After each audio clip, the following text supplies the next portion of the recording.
Bismillahirrahmanirrahim. Assalamualaikum warahmatullahi wabarakatuh.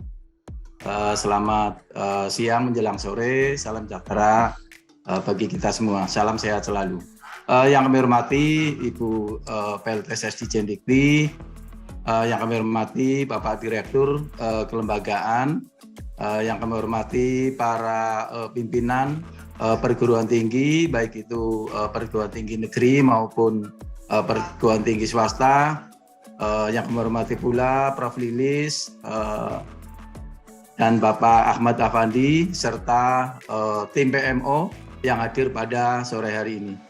Terima kasih Bapak Ibu semuanya bahwa pada kesempatan ini saya akan langsung ya, tadi sudah banyak dijelaskan oleh Prof. Lilis dan Pak Ahmad bahwa kegiatan program Matching Fund ini yang dibiayai oleh dengan dana bantuan pemerintah pada tahun 2002 ini merupakan program yang sudah berjalan 2 tahun, sehingga mudah-mudahan dalam rangka nantinya penyusunan RAB akan bisa lebih baik lagi.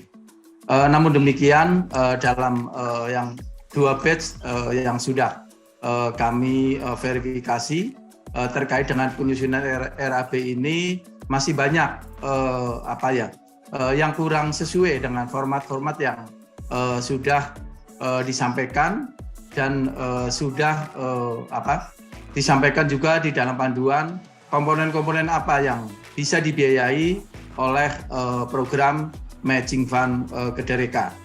Nah, tadi juga sudah disampaikan juga oleh Prof. Lilis bahwa terkait dengan pendanaan ini proporsinya dari Kemdikbud mempunyai kebijakan bahwa 1:1 ataupun 1 dibanding lebih dari 1 untuk dari mitra.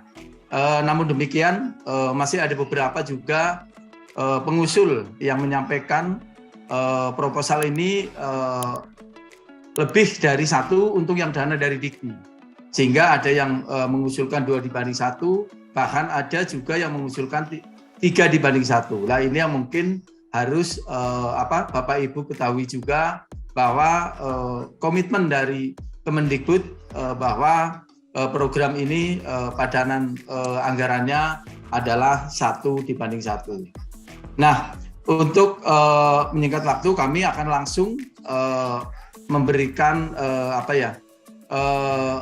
terkait dengan pengisian RAB, karena kemarin kami lihat juga dalam rangka menyusun RAB ini hampir 75% itu masih belum sesuai dengan format, dan masih ada beberapa dari pengusul yang menyampaikan RAB ini dalam bentuk paket-paket, sehingga belum dirinci sesuai dengan kebutuhannya. Sehingga apa yang tadi disampaikan oleh Prof. Lilis dan Pak Ahmad Afandi bahwa RAB ini harus dirinci secara jelas kebutuhan-kebutuhan apa yang harus dipenuhi dalam rangka menjalankan program Matching Fund Kedereka.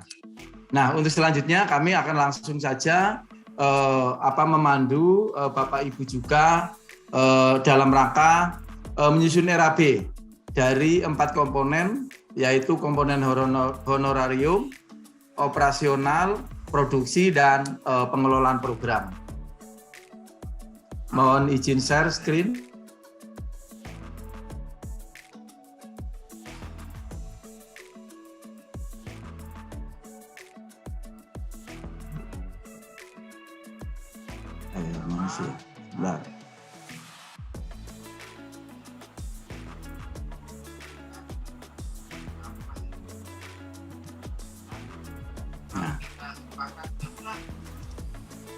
Mohon izin Bapak Ibu semuanya, kami akan langsung memandu saja cara penyusunan RAB dalam rangka untuk memenuhi kebutuhan program Matching Fund Kedereka. Nah, ini format yang sudah disampaikan oleh tim PMO bahwa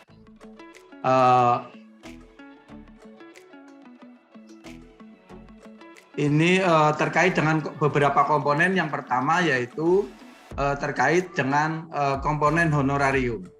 Nah, di sini Bapak Ibu semua ada beberapa kolom yang harus diisi oleh Bapak Ibu dalam rangka penghitungan ini. Yang pertama adalah kolom aktivitas. Nah, ini diisi oleh Bapak Ibu atau aktivitas-aktivitas yang akan dijalankan dalam rangka tahapan-tahapan pelaksanaan program Matching Fund Kedereka.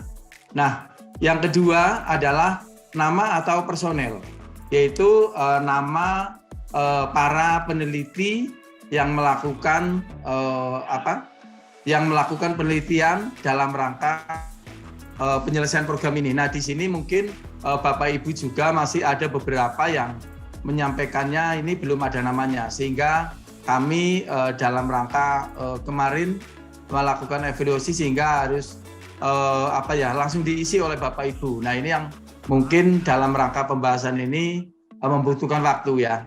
Sehingga pada kesempatan ini kami menyampaikan bahwa untuk kolom nama dan atau personil adalah nama peneliti maupun pembantu penelitinya atau asisten peneliti. Nah, terkait dengan posisi yang kedua, posisi jabatan, di sini juga bisa diisi dengan penanggung jawab peneliti, ketua peneliti ataupun peneliti atau pembantu peneliti.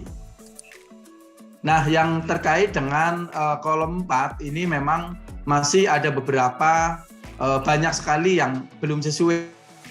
Jadi untuk masa kerja ini sebenarnya harus diisi dari masa kerja kelebihan jam perekayasaan bagi para dosen yang meneliti kegiatan ini. Jadi di sini Bapak Ibu, kami persyaratkan honorarium ini memang hanya diperuntukkan kepada para peneliti dari PT Pengusul dan para petugas pengelola program, ya pelaksana program dari PT Pengusul juga. Jadi untuk yang dana di cover dari Ditjen Pendidikan Tinggi adalah bagi para peneliti dan pengelola pelaksana program dari PT Pengusul. Sehingga kalau Bapak Ibu untuk dari peneliti dari mitra agar diakomodir oleh dana mitra juga. Nah, terkait dengan masa kerja ini, Bapak Ibu ada beberapa persyaratan bahwa terkait dengan kelebihan jam perekayasaan ini dari panduan sudah membatasi bahwa dalam satu hari itu hanya boleh 3 jam. 3 jam kelebihan perekayasaan peneliti. Sehingga Bapak Ibu dalam mengisi masa kerja ini bisa disampaikan 3 jam dalam satu hari, 5 hari dalam satu minggu, 4 minggu dalam satu bulan, dan 4 bulan mungkin ke depan akan masa kerjanya hanya 4 bulan. Nah, itu batasan maksimal. Batasan maksimal para peneliti dalam rangka untuk menghitung kelebihan jam perekayasa peneliti. Ini hanya 3 jam, 5 hari kerja, 4 minggu, dan selama 4 bulan. Nah, ini Bapak Ibu kalau masa kerja harus diisi sesuai dengan yang sudah ada di panduan. Nah, terkait dengan satuan tarif berdasarkan SBM ini adalah tarif atas kelebihan jam perekayasaan yang ada di PMK 60 tahun 2021, yaitu standar biaya masukan tahun 2022. Nah, ini Bapak Ibu di dalam PMK tersebut memang disebutkan bagi para peneliti. Peneliti yang mempunyai jabatan fungsional memang peneliti. Nah, ini di situ disebutkan bahwa ada 4 kategori peneliti, yaitu yang pertama kategori utama, kategori madya, kategori muda, dan kategori pratama. Nah, ini sesuai dengan satuan biayanya masing-masing. Karena di sini yang meneliti itu bukan jabatan fungsional peneliti, sehingga hanya bisa dibayarkan 80% dari satuan biaya yang dibayarkan kepada jabatan fungsional peneliti, baik itu peneliti utama, madya, muda, dan pratama. Jadi Bapak Ibu terkait dengan satuan tarifnya agar dikalikan 85%. Nah ini mungkin Bapak Ibu sudah bisa ya, bisa untuk mengisi terkait dengan komponen honorarium. Nah Bapak Ibu yang perlu kami perhatikan juga terkait dengan besaran honorarium ini ada, yaitu hanya boleh dibayarkan sebesar 15% dari anggaran yang diberikan oleh Dijendikti. Jadi bukan anggaran total keseluruhan. Jadi honorarium, komponen honorarium total jumlahnya hanya 15% dari anggaran yang diberikan oleh Dijendikti.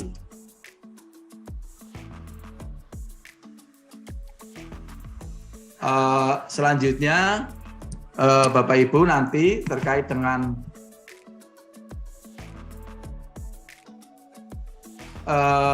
biaya ini selanjutnya komponen honorarium komponen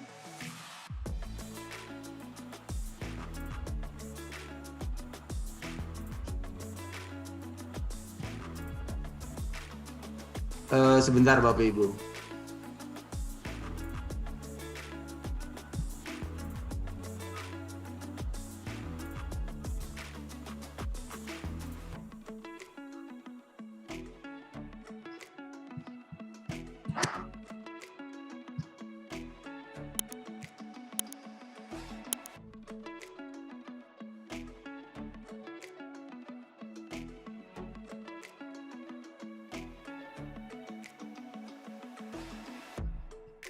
Terkait dengan komponen honorarium ini diajukan Bapak Ibu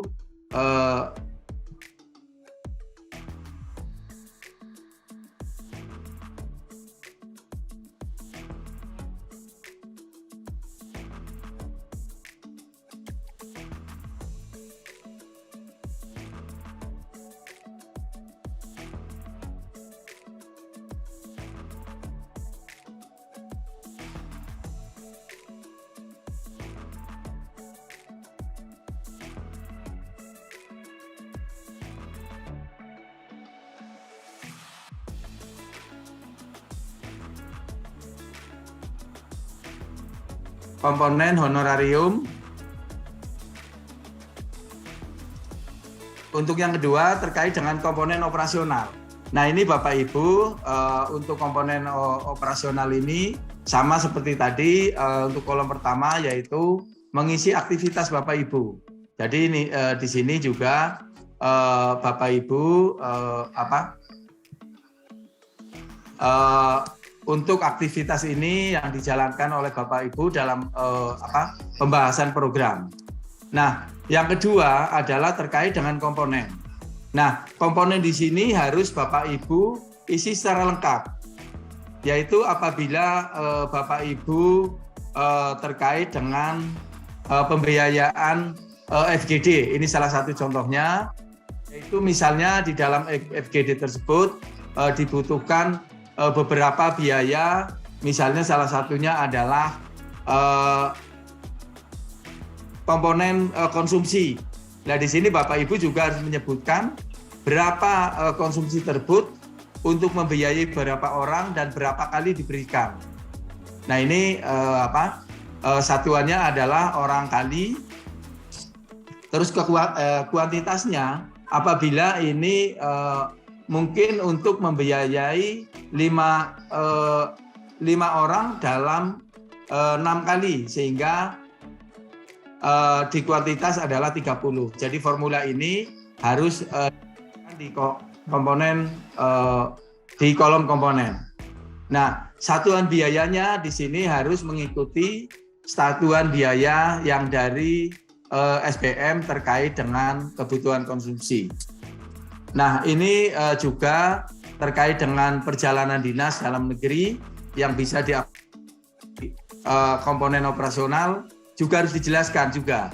Perjalanan dinas dalam negeri ini dalam rangka apa, berapa orang yang diberangkatkan, dan berapa hari yang yang dibutuhkan dalam rangka perjalanan dinas tersebut. Nah, termasuk juga mungkin apabila Bapak Ibu akan membayar honorarium narasumber juga harus disebutkan berapa orang yang menjadi narasumber, berapa jam menyampaikan materinya, dan berapa satuannya.